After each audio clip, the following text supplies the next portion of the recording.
Welcome back, Chasing Purple, episode 5.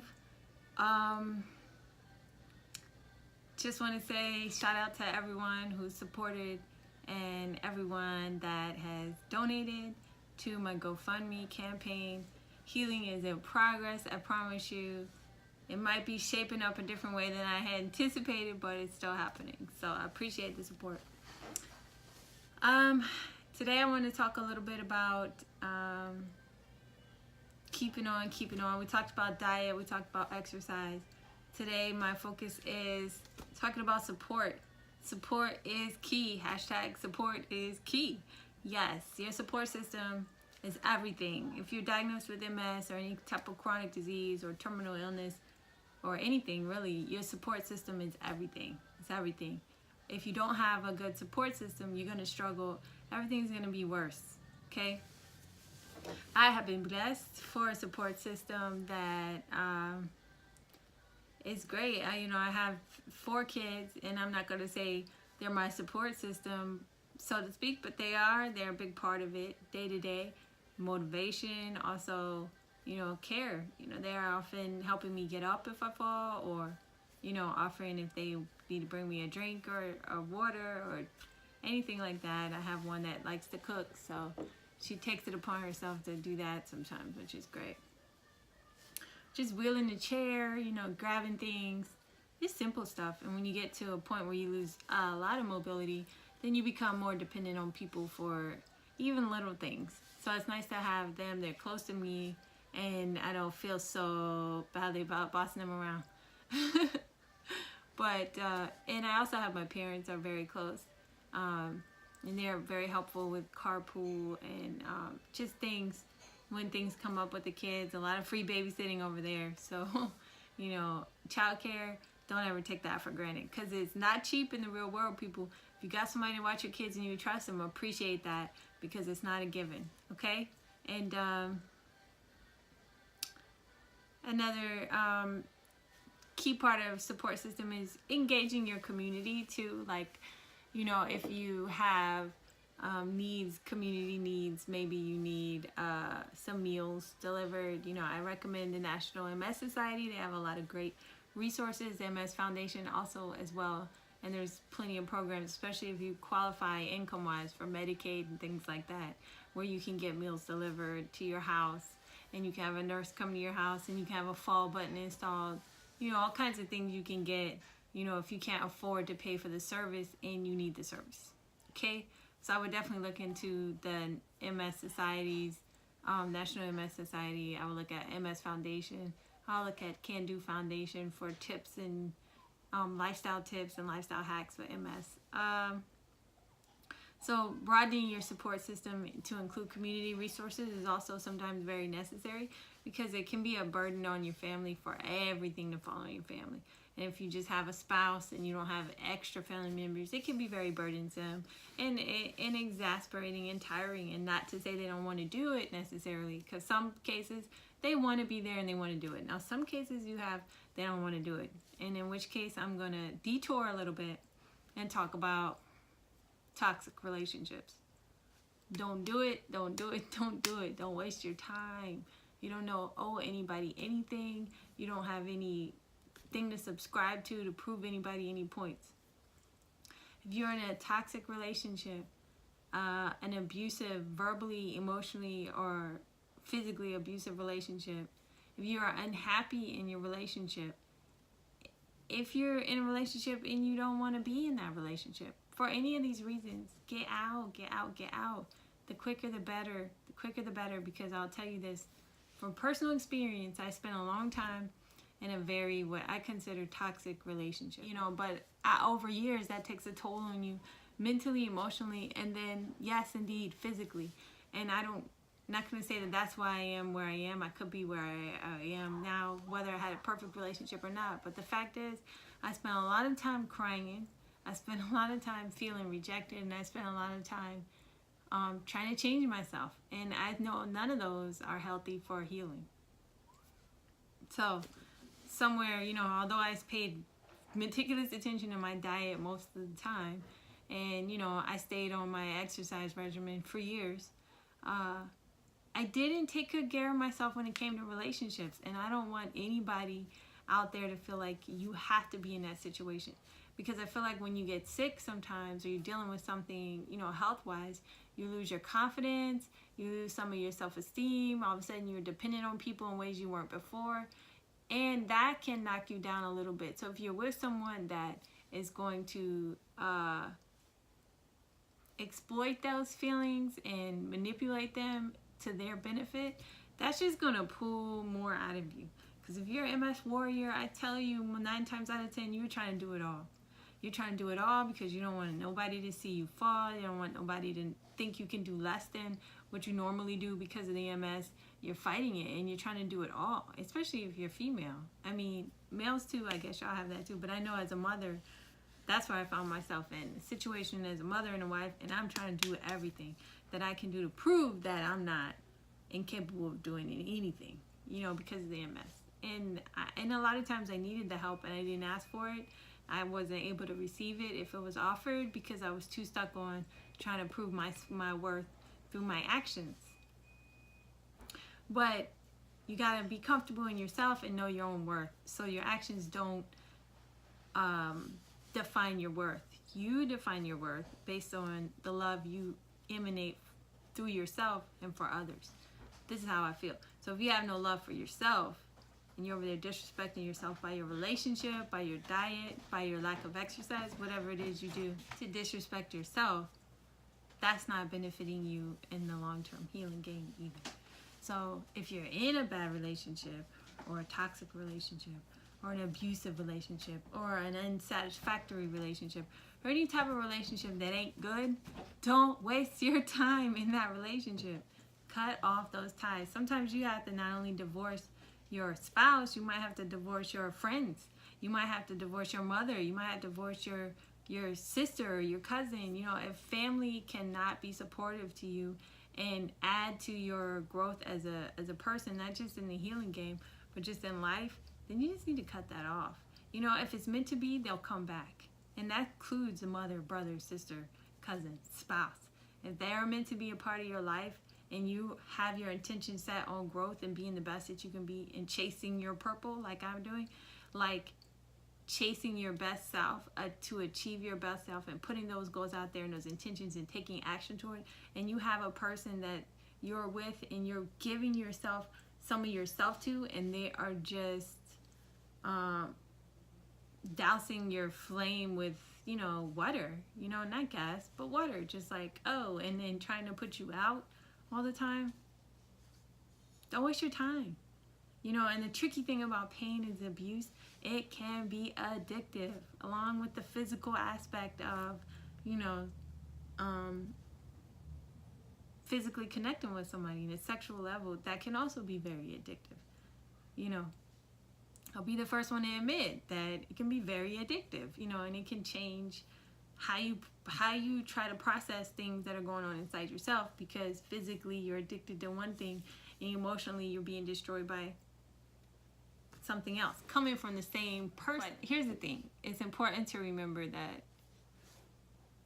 when you're born, you have your mama, okay, with you, and you're coming out your mama, you're not alone. But when you die, you only person you can count on being there is yourself. Oh yeah, newsflash, people, when you die, you will be there, but you can count on maybe one hand who else could be there when you die. I mean, you can guess it might be your child, your parents, your cousin, your mother, your friend, your spouse, whatever. You think they're going to come to you. But the only one you truly know is going to be there is yourself. You know you're going to be there when you die. And if you believe in some type of higher source, you know they will be there to comfort you or to help you transition along the way, right? But outside of that, you don't know about nobody else. So what you got to do is put stock into yourself. Love yourself. Take care of yourself. If you don't take care of yourself, females, I'm telling you, you guys are the most guilty for this. If you don't take care of yourself, you can't take care of none of those people you run around taking care of. And they all depend on you, whether you take care of yourself or not. So if you don't take care of yourself, you're shorting them in the long run, and you're killing yourself. And then if something happens to you long term, dodging shadows, then you can't do for nobody. So the thing about putting yourself last, especially for females, cut it out. Just cut it out. Put yourself first. I'm sorry. You know, you got kids. Yeah, they're up there. Put them first. But you got to be up there too. Because if you can't give to yourself, then you run out of stuff to give. Run out of gas. Yeah. You got to put gas in. You can't just always take out. You got to make deposits. You can't just make withdrawal. Because then you're going to run in the negative. And that's where people get sick if they haven't been sick. And if they are dealing with something, they get worse. That's how it goes. So toxic relationships, out for 2018. Bad relationships, out. Abusive relationships, stop it. Okay, there's enough to go around. And even if there isn't enough to go around, there's enough in here. You don't need nobody else to tell you you're good. You don't need nobody else to make your body feel good either. It's nice. And yeah, we all want to have that connection. I think some of us are built for it and some of us are not. But you can't sell yourself short just because you want to be with somebody. I'm grateful for my friends that I do have, but I don't have very many. I tell you that. And I'm okay with that, you know. And if they shed, the few that I have, they shed over the years, then, you know, I'm okay with that too.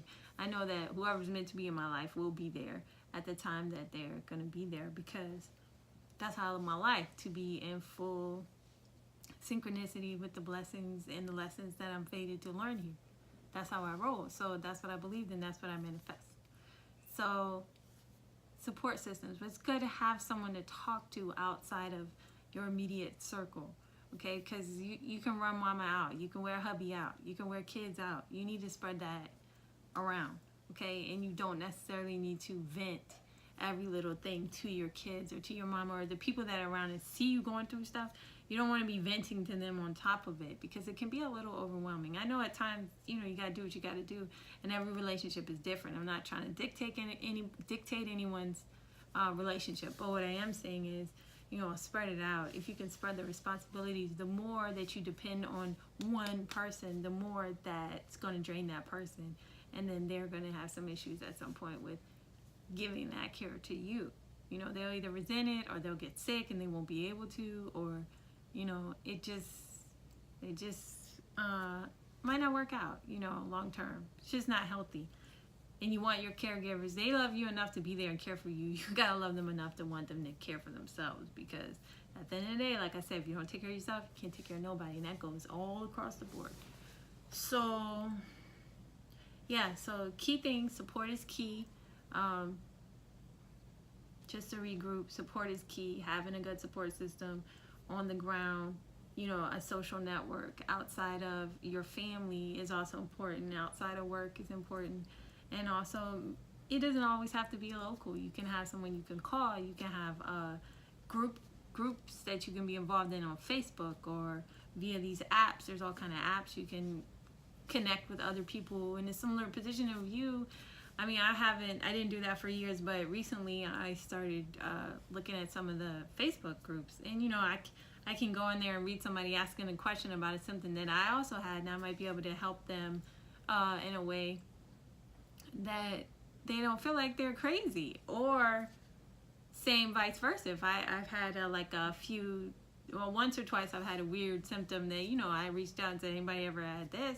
And yeah, a couple people had the exact same thing I had, and I was just like, well, okay, well, I'm not crazy. At least I know that this could something MS can do, you know. So, you know, you have to have those kind of things, and really only someone who has had that can really relate to you. You could talk to your boo-boo bear all day long, and they love you so much, but they don't have MS. They can just only watch it, and they can only read about it, so they can't really, as much as they try to empathize, they can't walk a mile in your shoes. So they won't get it in the same way as someone who gets it, you know. So it's important to have those people who do get it. Because otherwise you might be with someone all good intentions and they're telling you, well, you just need to rest, or you just need to eat this or not eat that, or, you know, blah, blah, blah, blah. All good intentions, like I said before. That might not be helping you. Maybe what you need to hear is like, you know what, that happened to me. It happens. That's okay. You know, it happened to me. So I think it's important that you establish that support network. and you maintain it and you nurture it and you have gratitude for it as soon as you go, because you don't know how long it's going to be there. Nothing's guaranteed. You, that person, the relationship, the people move, people get jobs all the time. Things happen, life shift, and it might not always be in alignment that you get what you need from that particular network at that time. So while it's happening, mind you, be very grateful and set your boundaries with those relationships that you don't need, that are not absolutely beneficial to you. They are detrimental to you, and you got to see that at some point and dig deep and get that strength, because you might feel dependent on someone because you feel you can't I can't take care of myself financially, I can't take care of my kids financially, I can barely take care of myself on a physical day-to-day basis. So how can I leave this person? You can leave that person and you can have everything that you have now. You can do it, because I did it. And I know that you can get resources from the community. You can reach out to family and friends. Strangers can be helpful sometimes, and sometimes want to be. And if you have that faith and prayerful heart and you're praying, God will put people in places at times where you need them. Even the smallest thing. I'll tell you one story and then I'm out. I was in the grocery store one time and I was rolling through like I do in my wheelchair, just rolling. rolling. Nah, I'm just kidding. But I was rolling through, and this man he was in a cane, and he just stopped me and said, he looked me in my eyes. Swear to God, I'd never seen this man before. And he says, you know what? You gonna be all right. I was in a wheelchair for over a year, and I'm not in one anymore. I was like, yeah, you moving good. He said, moving slow, but I'm moving good. I don't know what that man's thing was, but on that day, at that moment, that made me, I'll look at him as like an angel. Like God was saying, you know what? Just don't worry about it. Like keep it going, because you're going to be all right. You're going to be out that chair. You're not going to be in that chair forever. It was like confirmation, validation of what I was feeling. And sometimes you just need that, and you can be that for someone else and you don't know it. So be careful about the energy you put out and the energy you put around you, because whatever you have around you is more like what you're going to assimilate to. So if you're around a lot of negative energy, then that's going to be your energy in about 5 minutes. You see what I'm saying? If you're around a lot of uplifting energy, a lot of positive energy, that's going to be your energy over time. So careful what you feed your soul and what you feed your mind. And these energies, be particular about them. Don't be so naive with your energy, and don't be so gracious. You have to honor that stuff and take good care of it, and don't don't let toxins destroy it, because it can happen. You're giving this sweet, great energy, but that doesn't necessarily mean that it's always going to be this way, just by automatic. You got to nurture your soul. You got to take care of yourself. You got to eat right. You got to treat your body right. Your body's your temple for your soul. So if you don't treat your body right, your soul is not very happy either. See what I'm saying? Nobody wants to be in a dirty home, or a home that's slushy or filthy. You know what I'm saying? It's got stagnant, doesn't have no air coming through, like stinky. You want to be in a home that you feel nourished and you feel safe and you feel comfortable. So whatever you got to do in your body, that includes exercise, like I said, diet, and even being able to ask for help and receive it when it's given, and also being able to delegate responsibilities as necessary. Balance that with a grateful heart, and also giving of yourself. I feel like that's important. Your service here, even if you can only do a little bit, you can still do something for someone, even if it's your own kids. But even outside of that, like that stranger in the grocery store, you can uplift anyone at any time just by your energy. So you have to be mindful of that. And it's tough, because I know sometimes I feel like crap and I don't feel like being uplifting, or I'm just like, leave me alone. I don't even want to speak, like it hurts. But you got to come out of yourself and realize that not everybody's in your world at the moment. So they might need something from you that you can give. It may not be pretty and packaged right, it may not be the perfect words, but sometimes that's not what matters. A lot of times that's not what matters. It's just the moment and what is, and that the moment was time to synchronize and you said whatever you were destined to say, and they were hopefully, God willing, able to hear it, or you made that nod, or that wink, or you rubbed someone's shoulder at the right time, or you just stood there, or you just freaking showed up. Any of those things can mean a lot to someone and could be in a service to someone else, which is what we need to work more on, I think, as a humankind. But anyway, that's episode 5. I got a new video out. I hope you subscribe to my channel. You can follow me on IG, J_Karma, KHARMA. I'm on the YouTube channel is Rashon Ware. I'm on Facebook as Rashon, J_Rashon Ware. And I am on Twitter at JW5Karma, KHARMA. And I hope to see you in the next episode. I have some good things coming up and that I want to share with you. And I pray us all well.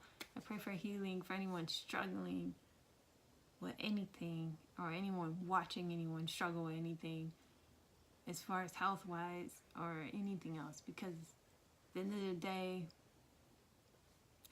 I strongly feel if you believe in a God, then everything is up to God's will to a certain extent. We have our choices, but whether they're effective or put us at where we think we should be is up to God's will for us. So that can be tough to accept, because sometimes we have situations that don't end the way we prayed for, and it's like, doesn't make sense, but it doesn't have to. There is a verse in the Bible, and I'm not good at remembering a lot of things anymore, but I do remember it says that God gives you a peace that passes on all understanding.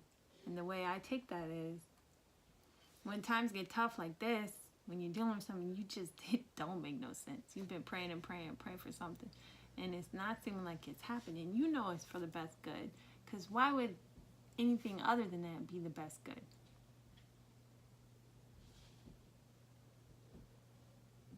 And it's frustrating, but that's all in the mind, because you can't understand it.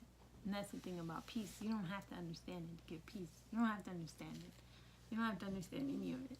You might not never understand it, but you can still have peace with it. Okay, but that's something you can attain. Understanding. I don't understand a lot of stuff. I don't understand mumble rap. I don't understand Trump. I don't understand racism. I don't understand not having a cure for MS by now. I don't understand insurances and why they don't pay for curative treatments, and they only pay for symptom management. I don't understand any of this stuff. But as I go through it on a daily basis, I can have peace about it. So, get free, stay free. Repping Kumbha Links, we get free.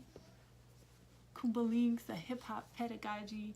You can check them out at kumbhalynx.org, KUMBALYNX.org. It is run by my sister and her best friend, two very powerful women taking on the mission for the last 20 plus years to educate, empower, and inspire the youth of Chicago. So check them out, give them some support, and keep it on, people. That's what you gotta do.